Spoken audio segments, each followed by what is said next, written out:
This is a Global Tel Link prepaid call from Tariq Maqbool, an inmate at a New Jersey State Prison. This call will be monitored and recorded.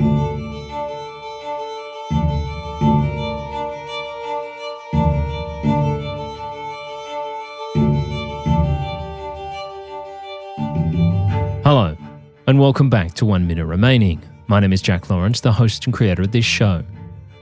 Today is part 5 of the story of Tariq Maqbool. In 2002, he was accused of a brutal double homicide when police found a burnt-out vehicle containing the bodies of 2 Asian gentlemen placed opposite the Jersey City Police Precinct and Prosecutor's office. It's a crime he's always maintained he's innocent of.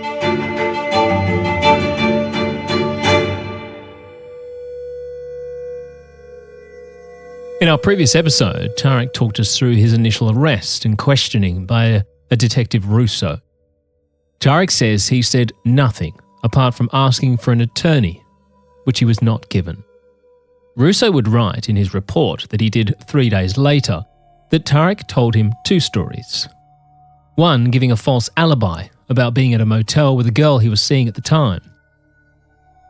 And then he apparently spun a story about a robbery that he was present for, but had nothing to do with. After his interrogation, he's sent off to jail. But that was it. After that, I was taken to the county jail. I went to a holding cell with 4 other men. One was he just cried the whole night, and I tried to talk to him, but he said, "I'm so sorry, I gotta go home." He was just like losing his marbles. And I said, "Listen, we're gonna get bail tomorrow, get out.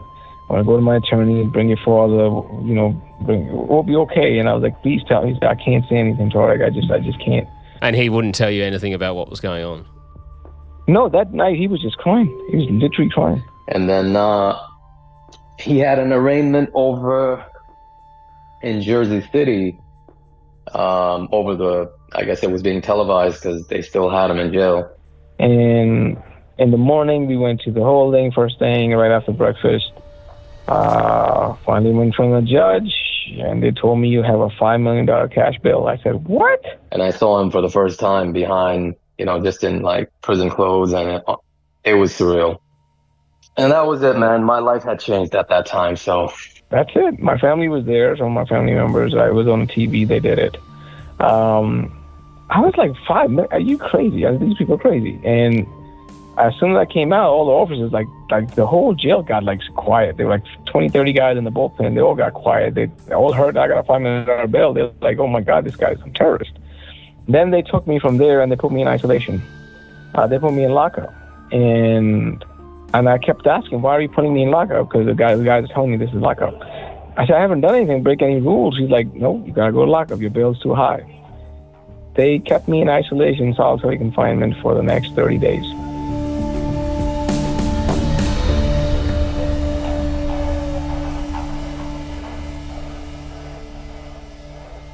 The reason for Tariq being placed into solitary confinement, he's told, is because his bond is so incredibly high. And why was his bond set at $5 million? Well, once you hear what he was being accused of doing, you may understand. So, let's talk about it.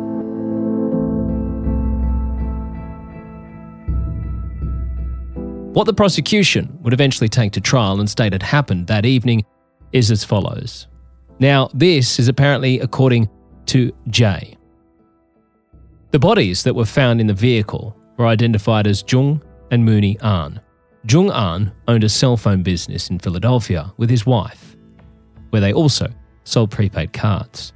Mooney An was the nephew of Joong and also worked with his uncle at the store. These 2, it would appear, were the so-called buyers of Andy and Jay. In the trial during Jay's testimony, which we will discuss at length in another episode, but he essentially says this deal was kind of underway when he came into it, and that Tariq was also brought into this deal. It's all very vague and no real specifics, just what you need when you're putting someone on trial for murder. They would claim that on October 31st, 2002, Joong, Mooney, Andy and Jay all went to Paul Reed's store Now remember, Paul is the African-American guy from the store where Zaid worked. When they arrive, the prosecution claimed that Tariq, Zaid, and Paul Reed take Joong, Mooney, Andy, and Jay hostage at gunpoint. Yes, that's right. Andy and Jay are now apparently victims, not co-defendants. Jay would in fact later testify to being given $10,000 as part of his involvement in this crime, of which the prosecution only recover $4,000 from him. But more on that soon. So Tariq, Zaid, and Paul have their hostages, who are now laid out on their stomachs. And Tariq, Zaid, and Paul begin kicking and punching them, and proceed to steal $300,000 from Joong.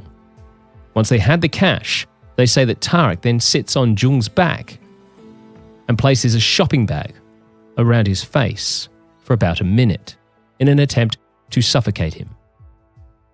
When Joong begins to struggle, Tariq then grabs a wire cable from an advertising board and strangles him until he's dead. Tariq then apparently grabs his gun and takes Andy and Jay at gunpoint to the front of the store, where he proceeds to tell them that they must now shoot Mooney, Joong's nephew. That is, if they themselves want to live. However, they refuse, so they are then dragged into the back seat of a car and driven around by Zaid, who is accompanied by one of the Reed brothers, who is up the front of the car. After having been driven around for about 15 minutes, they stop and switch cars. They place Andy and Jay into a white SUV. From there, they're driven around again until they stop in an area that Jay believes to be a police precinct. He says that because he had seen some police cars nearby. While stopped there, the other Reed brother comes running up behind the vehicle and jumps into the back seat of the SUV. A gun is handed to Andy and Jay, and they're told to hold it tight so their fingerprints remain on the gun. I'd like to just quickly jump in here and say that I am reading this directly from court paperwork. Tariq then supposedly threatens Jay, saying, "I know your family back home, so if you open your mouth, I'll kill them." Andy and Jay are then apparently driven to a motel, given $10,000 each for their silence, and Tariq states that he had burnt the car with the bodies in it.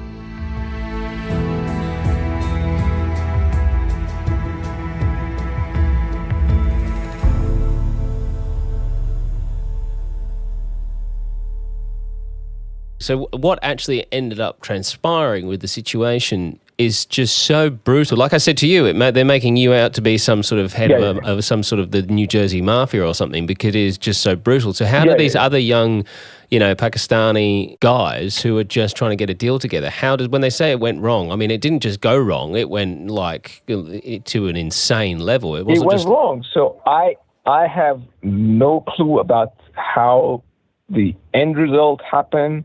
All I can tell you is, from my own experience now being in prison and talking to people, I think something went wrong and they just did not know how to handle it, and they just tried to cover it up. I still don't. They screwed up. They tried to get rid of the bodies. But the only thing is, I don't know exactly how, because nobody will ever tell me. Now, I know the allegations against me. They said I choked the guy, I tied everybody, I beat everybody up, I took everybody, I put everybody in the car, I took everybody to Jersey City, I shot the guy, I lit the fire, I divvied the money, and it's Tariq. This is no joke. This is the entire case. So there would be 3 statements made prior to trial. One by Zaid, one by Andy, and one by Jay. We'll take a look at all of these in detail in an upcoming episode.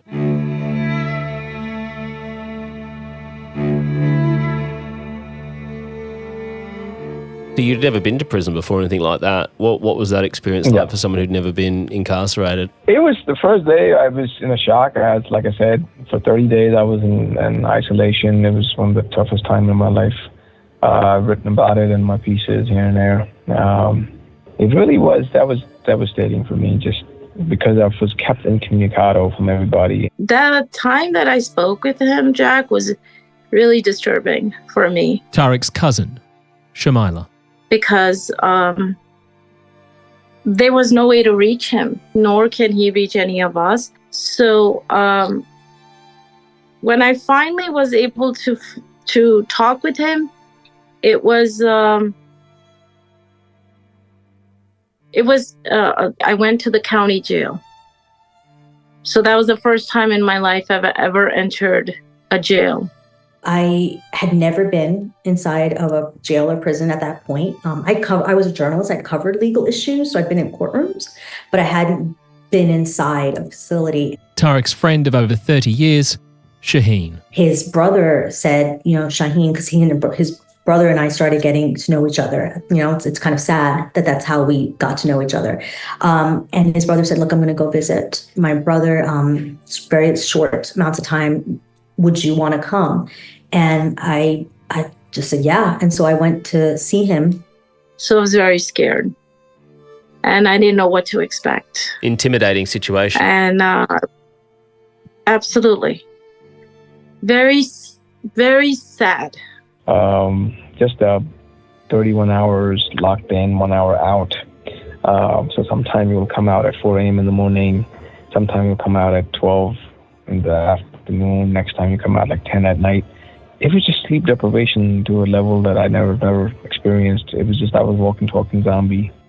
And he was behind this, plexiglass, and it felt surreal. He was so skinny.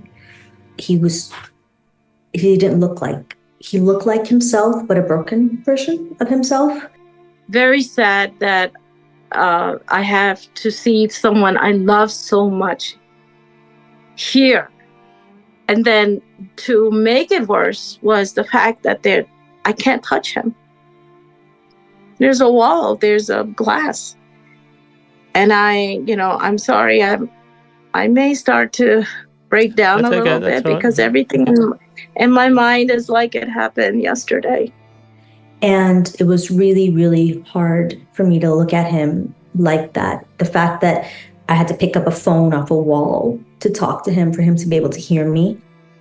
And 22 years ago.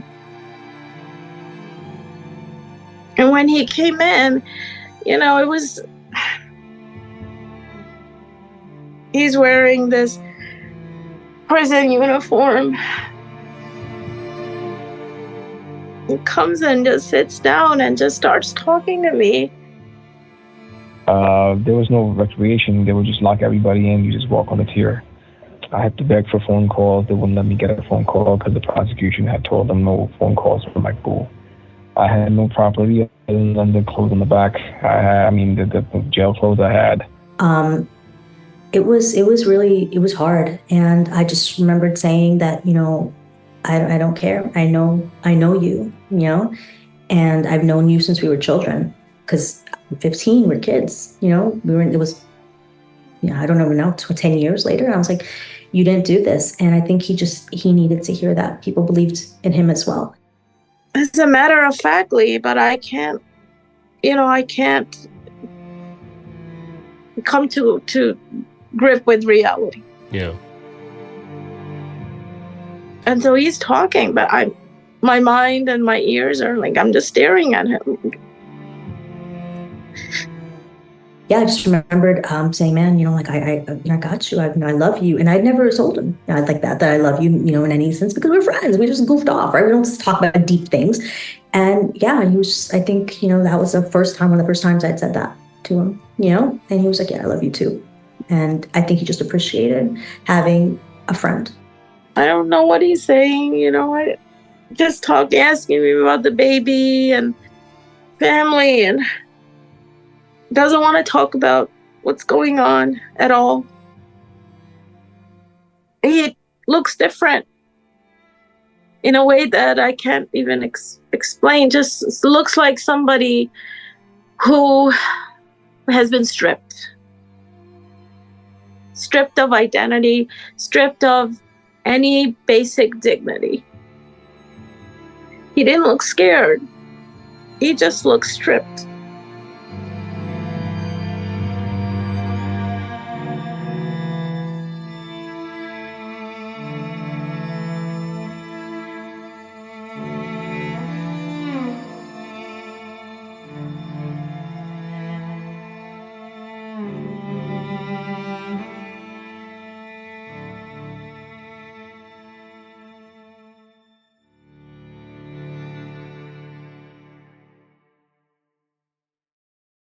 I'm glad I was taken up to the next tier because you go with interest, you can buy commissary and stuff. Everything is freaking super expensive, but I think I still owe people money from that. It's so expensive. But when I went in there were a lot of gang guys and stuff. There were fortunately some Muslim men, like older guys, one or two. So kind of like, took a liking to me right away. They did not like Zaid. He was labeled immediately as a snitch because they had already found out that he told on me. But in prison thing, if somebody makes a statement against somebody, you're called a snitch. So Zaid was young himself, so he didn't know any better. So he was just telling people that he made a statement and he made a mistake. He got Tariq locked up, and then so he said as much. So in gangland, this is a no-no. So they came up to me, actually asked me, how are you living with this snitch? And I told them, listen, this kid is young. I don't know what's really happening. I said, just please don't do anything to him. I actually protected his ass. I got into, I don't know, I have this stupid thing about protecting your own people. Two wrongs don't make it right in my head. He was just being stupid, and every night he would cry to me. He'd say, I messed up. He started delving into drugs over there, and it was just a hard time, man. I had a couple occasions, stuff happened, and I had to just, look out for him. And after that, when guys see you stand-up guy, they just leave you alone. It hurt me a lot because I know this guy brought me here. But at the same time, I'm telling you, he cried, bro, every night almost. He was so sorry, and the guy kid was in hiccups. Like, I thought he was going to die in there. Like, a few months later, he requested to be separated from me, so they gave him another cell next to with his older guy named Donahue. So they kept me in single lock over there. I was okay. It's not easy, but jail life is tough. There are a lot of instances that required, physicality, but you just deal with it. You just, like I said, I guess growing up a certain way I did, coming from a certain place I did, so kind of prepares the boys to be a little rough. So it's okay. But after that, you just make your boundaries. It's like high school, man, really. You go in, some bully's trying to bother you, just put the law down. After that, you leave you alone. Eventually, Tariq would be let out of solitary confinement and oddly be placed into a cell with Zaid, his co-defendant. I suggested to him that this was a very odd thing for them to do, but he says he believes that this was all a ruse to try and get him to say something incriminating. Yeah, but I did not. So I kept asking him. So he kept on giving me. Only thing he ever gave me, which made sense to me, which I shared with you, I think the second call we did. I think something went wrong. That's what he told me. He said, Tariq, I'm so sorry you were just involved in this. He said, but we needed it. He said, we didn't want to do anything bad. And he said, just the deal went wrong because the buyer wanted, they were looking for the entire cards. These guys had he was blaming on Andy and Jay at that time. He said that they just kept on telling them that, yeah, we got the cards. What they wanted to do him telling me was to get the money from the guy. This is how childish they were. Thinking, because remember my friends Kenny and Sam had told them it had to be cash. So what they wanted to do was get the cash from the guy, go shop and get him the best deal possible. And this way they look good. But nobody's going to give you their money to go shop around. It's idiotic. That, like I said in the beginning, I kept telling them that you guys are being childish. This is exactly what they were being, unprofessionally, just presenting themselves to be somebody. And he said the guy got spooked. And that's what Zaid told me in the county. He said, Andy or Jay, I don't know, I forgot whose name he said. He said they wanted him to leave a goodwill deposit so they can go and shop. And so the guy was like, get the hell out of here. So he just said after that, things just got bad. So this deal was legitimate. It wasn't a fact that they were trying to set this person up to take the money from them. It was a legitimate deal. It wasn't get this guy as much money as we can. We're going to rob him, take his money. To me, it was a legit deal. That's why I went around and talked to half the damn market to get the deal done. Now, I know what you're probably thinking. That last comment there from Tariq really says it all. He went to half the damn market about this deal. There is plenty of people that should be able to get up on a stand and say that Tariq came to them saying that Andy and Jay were trying to put a deal together. It had nothing to do with Tariq Maqbool. And that is what a defense attorney probably should have done. Honestly, in the beginning, my family was trying to get attorneys, but since I was already told that I was going to be tried for death penalty, even though I was not charged. I was charged with murder. I was not indicted yet, which is the official indictment. So I was not indicted till March next year. So 4 or 5 months, and we just kept on asking off. So they all kept telling us, we can't give you a quote till you have your charges, and they're talking about death penalty, so they were talking about hundreds of thousands of dollars. So the hunt for an attorney was on, and being that Tariq had never found himself in prison before, he would take the advice of someone who would later become a friend in jail, and that man suggested a lady by the name of Elise Donato. He said she was a very good lawyer, she was beating a lot of cases, you should take her. Again, I was young, I did not know. I'm just hearing from the guys in the county, and all these guys are supposedly killers, and they've been in and out of the system. So if they're respecting a woman, I'm like, okay, I'll just tell my family. So which we did. So we ended up hiring her just before my indictment, and so after that, she would come see me a few months here and there. Honestly, looking back, I just think they just babysat me for like 2.5 years, 3 years. Tariq says that there was almost no investigation done by his attorney at all. She would come and visit him from time to time. Tariq gave her an extensive list of people to get in touch with, witnesses that could help back up his side of events. So everyone I had said she had put on it. So I'm thinking, okay, everybody's cool. Like, they're going to call everybody. But when the trial happened, it didn't call nobody. And I was like, what? And only later on, after my post-conviction relief appeal, which took 5 years, that's when I started to find out she never reached out to any of the witnesses.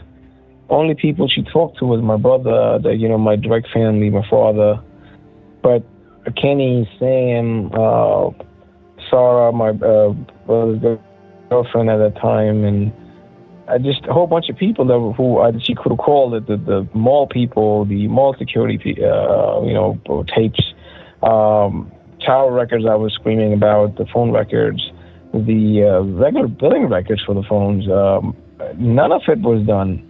And after PCR, when we hired, my family hired a private investigator, an ex-cop, she went around and she talked to Kenny and Sam, who were still willing, even at that time in 2009 or 2010, willing to help me, even after my conviction. So they were very kind to talk to the investigator. And that's when they disclosed that my attorney never contacted them. And they were just flabbergasted. I told them, through my investigator, that their names were on the witness list. He's like, well, that's great, because I was not even available. Nobody asked me ever. Nobody called me from your attorney's office or any investigators to line me up to schedule me for one. So basically, she never reached out to anyone, so there was no investigation done. Obviously, I can't prove none of that stuff unless I'm given in a hearing, but the judge never gave me a hearing. I was literally denied appeal in 7 minutes. With death penalty cases, if you're up for the death penalty, the state funds your attorneys, don't they? Yeah, that was another thing I learned later. I did not know that. So my she was taking money from my family. We were giving her cash and checks or whatever. Obviously, I was indisposed. My brother was doing everything, was making the store on our business. He was basically giving it to her.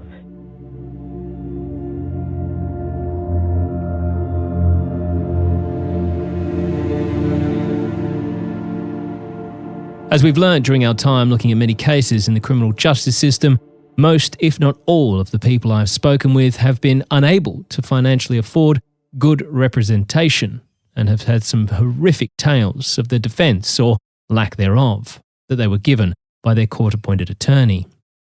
The Equal Justice Initiative speak about the severe issue faced by men and women looking at the death penalty who do not have adequate representation. The failure to provide adequate counsel to capital defendants and people sentenced to death is a defining feature of the American death penalty. Whether a defendant will be sentenced to death typically depends on the quality of his or her legal team more than any other factor. Some lawyers provide outstanding representation to capital defendants, but few defendants facing capital charges can afford to hire an attorney. So they are appointed lawyers who are frequently overworked, underpaid and inexperienced in trying death penalty cases. Capital cases are especially complex, time-intensive, and financially draining. Lawyers representing indigent capital defendants often face enormous caseloads, caps on fees, and a critical lack of resources for investigation and expert assistance. Too often, they fail to adequately investigate cases, call witnesses, and challenge forensic evidence. This is exactly what Tariq says was happening in his case. Yet, he did in fact have a paid attorney. He says during his trial, he actually discovers that he's in fact eligible for a second chair, essentially allowing him to have two attorneys working his case. I was like, okay, this is great. So they got another lawyer, Mr. Raymond Bean Jr., but she did not get him till the last few months before the trial. Later on, some attorneys have told my brother, I don't know, my brother, my cousin, that she did that so she can get the double checks from the state because she's your attorney and she's getting paid. Not only that, during my trial in the jury selection, I remember her writing a letter because she was sitting next to me. And she was writing this handwriting letter, and she was addressing to Judge Callahan. And I'm like, why is she addressing? That's why I remembered that whole thing. I said, why is she addressing this to Judge Callahan? Because she can't be in his court because of their whatever situation. She said he was her friend. And I was like, because my judge was Pascal, I'm in his court. So she was writing this letter saying, Mr. Maqbool's family is, it's not being able to fulfill all the financial obligations. So they're basically requesting the state to pay the money for both of them. And she was showing that letter to the other guy. I'm like, why? So I said, why my brother's not paying? She's like, don't worry about it. Let us deal with all the stuff. Basic thing is to just provide you with the best, representation. So I just at that time, it was like literally trial time, so I just didn't want to create any issues. But yeah, she was getting money from the state, I think, and my family as well. I just look back, man, we're just cheats, and this system just around us, like, make money, and we're just pawns in the middle, I guess.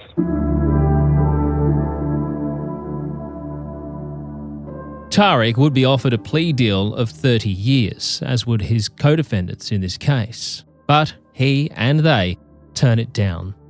So it's time to prepare for trial. And his attorney is back in to speak with him about what they have against him. Sure. She came in, I got the discovery, it's called, and she's like, well, this person is saying this person is saying that, they're all pointing fingers at you. And I kept on saying, yes, I understand that, so this is my story. So she kept on asking me, what do you think about this? And so I'm telling her, okay, I was at home at this particular time. She's like, oh, no one's going to buy that, Tariq. That's your father. I was like, well, how do I know that, they're not going to buy it? She's like, well, no, come on, you're charged for murder.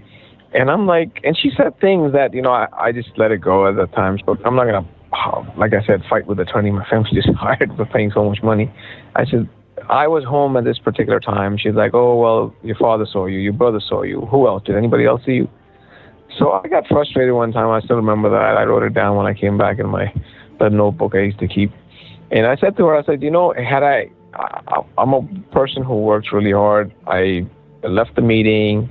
I went to the store, which, by the way, she forgot to never got the mall security tapes.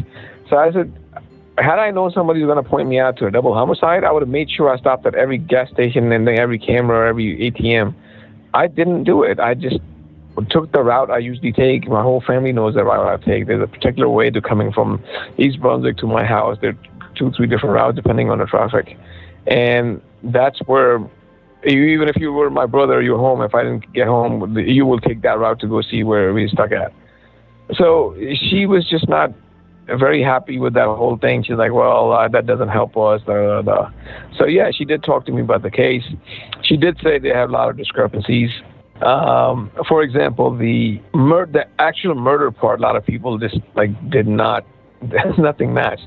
If you read Andy Ahmed Fashal's statement, you can literally see he's being coached saying my name. Jawad J, his statement, it does not match with Andy's statement.